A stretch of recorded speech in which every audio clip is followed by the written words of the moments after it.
No último vídeo a gente falou sobre a concepção do problema, mas a gente ainda precisa resolver o problema, a gente precisa determinar o nosso f em y igual a f de x. Então hoje a gente vai falar um pouquinho sobre como escolher modelos. Algumas coisas a serem levadas em conta na hora de escolher um modelo é a precisão que ele tem, caso a gente estiver comparando vários, ou então a precisão que a gente espera que ele tenha, a interpretabilidade desse modelo. Alguns modelos são caixa fechada total, você não tem como saber, você não tem como humanamente interpretar o que ele está fazendo. Alguns são muito diretos de interpretar. Então, levar em conta se é importante interpretar ou não esse modelo, se alguém vai estar olhando para esse aprendizado, e caso alguém for estar olhando, qual o nível de conhecimento técnico, o que essa pessoa está buscando, que tipo de padrão você quer ver nesse aprendizado, é bem importante na hora de escolher modelos. A velocidade desse modelo, tanto na hora de treinamento, quanto na hora de fazer a previsão. Você vai ter uma fase em que você está treinando esse modelo, e depois quando você está usando ele em produção. São duas velocidades bem diferentes. A simplicidade, quão fácil é implementar esse modelo. Por exemplo, a gente viu num dos notebooks que a gente explorou no último vídeo, que a implementação de alguns modelos ali, usando a biblioteca scikit-learn, era 2 linhas de Python. Todo modelo é assim? Não. Nem todo modelo vai estar disponível naquela biblioteca ou em outras bibliotecas. Às vezes vai estar disponível, mas vai ser difícil de usar. Às vezes vai estar disponível, vai ser claro de usar, vai estar bem documentado, mas determinar os parâmetros de como aquele modelo vai aprender requer um trabalho maior. Então, levar em conta a simplicidade e a velocidade para implementar é também bem importante. Quão robusto vai ser esse algoritmo, então se ele consegue generalizar bem a partir de uma situação.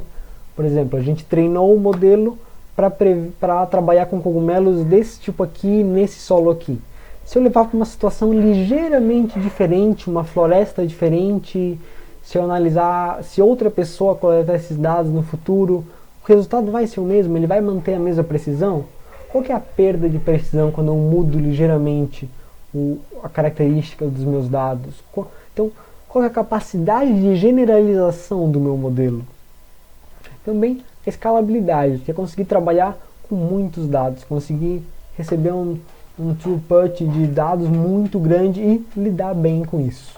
Então essas são algumas coisas que a gente tem que levar em consideração. Mas para responder essas perguntas a gente tem que entender dos modelos, a gente tem que entender para saber quanto que a gente espera de precisão dele, para saber como é que se interpreta o modelo. Então a gente vai falar um pouquinho de redes neurais artificiais no próximo vídeo, beleza? Agora, essa escolha, mesmo que a gente entenda o modelo, ela pode exigir uma certa tentativa e erro, que é normal, faz parte, é mesmo tentativa e erro. Eu chamei aqui de experimentação sistemática. Tá cheio de erro em português esse slide, meu Deus. Experimentação sistemática. Então, a gente vai usar o nosso entendimento, o nosso conhecimento dos modelos para fazer uma escolha prévia, selecionar alguns, mas a escolha final, geralmente você vai precisar comparar vários modelos, treinar vários e comparar o desempenho deles. E tem várias ferramentas para auxiliar esse processo de testar vários. Eu citei duas aqui, o TensorBoard, que é específico para redes neurais, esse exemplo aqui, e o Build.ai, que aí você consegue aplicar para qualquer modelo, e você consegue fazer várias etapas de treinamento e ir comparando a precisão de cada uma delas depois. Precisão, tempo de treinamento, entre outros. No último vídeo, e também na primeira aula, a gente usou uma técnica de validação cruzada para analisar a precisão do modelo, que seria esse elemento aqui da minha escolha de modelo, a precisão dele. Como é que é essa história de validação cruzada? Vamos falar com um pouco mais de calma. Um dos métodos que existe para avaliar um modelo, existem outras metodologias para se avaliar a precisão de um modelo. E a validação cruzada consiste em dividir o meu conjunto total de dados em uma parte para treinamento e uma parte para exemplo. A parte que vai para treinamento, ela vai ser o que o algoritmo vai ser treinado, que a gente vai usar para construir o modelo, e a parte de testes, o modelo só vai ver esses dados na hora do teste em si, isso não vai participar do treinamento. Então na hora que a gente for testar o nosso modelo, esses dados vão ser como que novos, o modelo nunca viu nunca viu esses dados.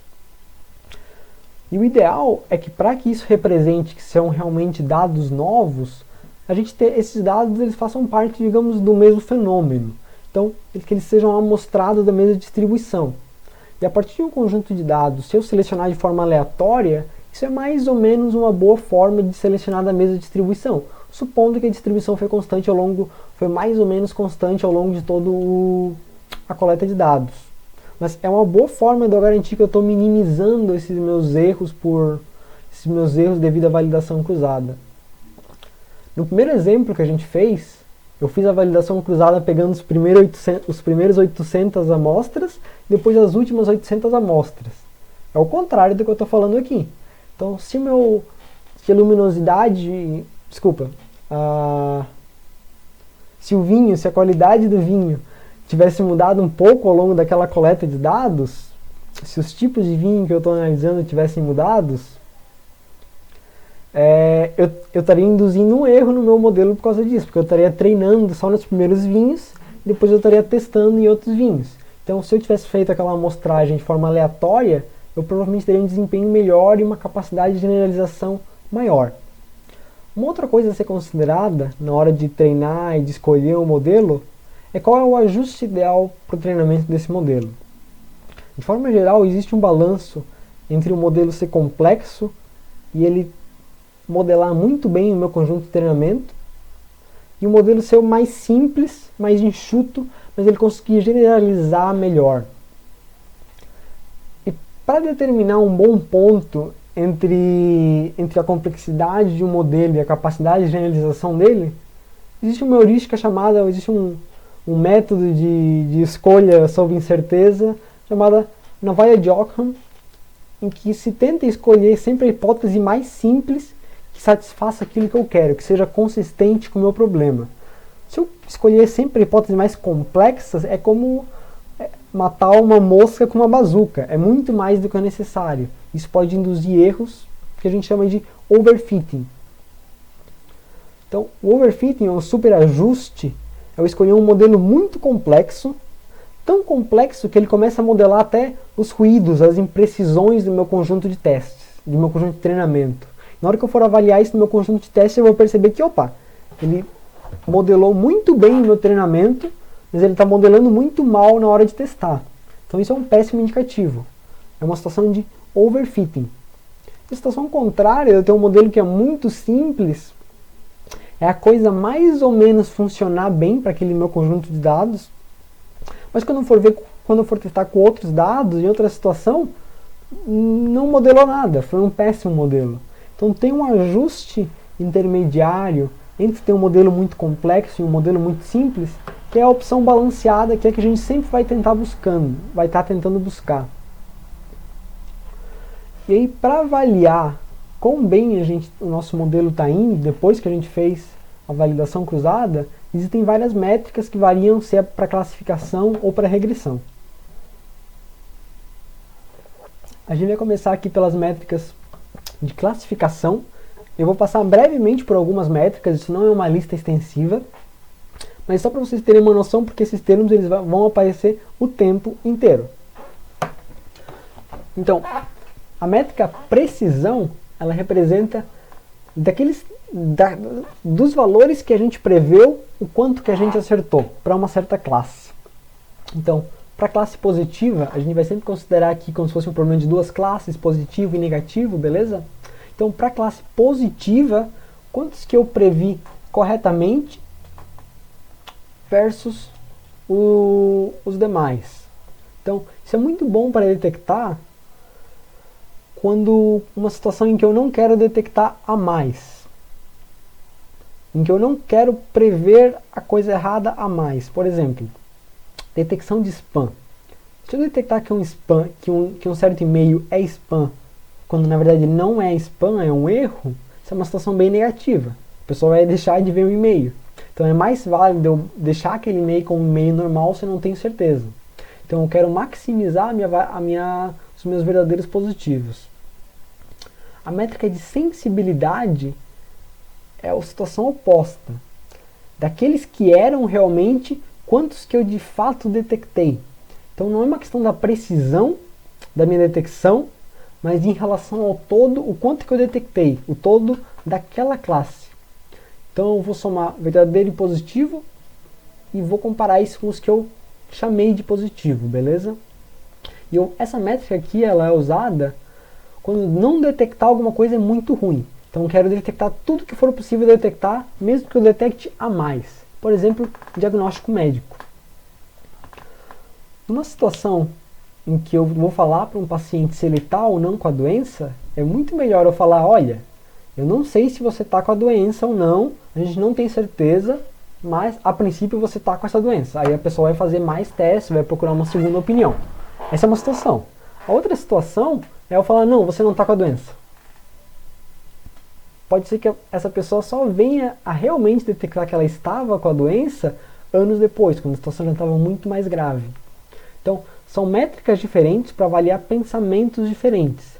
Assim como lá quando a gente falou do problema de detectar cogumelos, se eles são venenosos ou não, eu levantei essa discussão. Que tipo de erro é mais aceitável e como é que eu posso avaliar os erros? Eu vou olhar para os que deixaram de ser classificados na minha categoria ou para os que foram classificados em relação aos que não foram classificados, beleza? Outra métrica aqui, a exatidão, que é literalmente o quanto que eu acertei em relação a todas as outras possibilidades. Dá um equilíbrio interessante, mas é uma métrica bem perigosa porque ela vai ser mais afetada se meus dados estiverem não balanceados. Então, é para ser avaliada com mais cuidado, mas se apresenta uma informação diferente das outras três, e aí geralmente em artigos científicos e até mesmo em notebooks do Kaggle, você vai ver todas essas métricas juntas. Todas elas são avaliadas, que aí você consegue comparar vários estudos com facilidade. Se uma pessoa escolheu exatidão e a outra escolheu precisão, não tem problema, todo mundo sempre avalia com todas as métricas. Essa é a prática comum. Uma outra forma de analisar é através da matriz de confusão, em que aqui nas minhas linhas eu vou ter as classes, nesse caso é um problema com 10 classes de 0 a 9, as classes verdadeiras, as classes a quais meus dados pertencem, e aqui na horizontal eu vou colocar as classes que o meu modelo previu.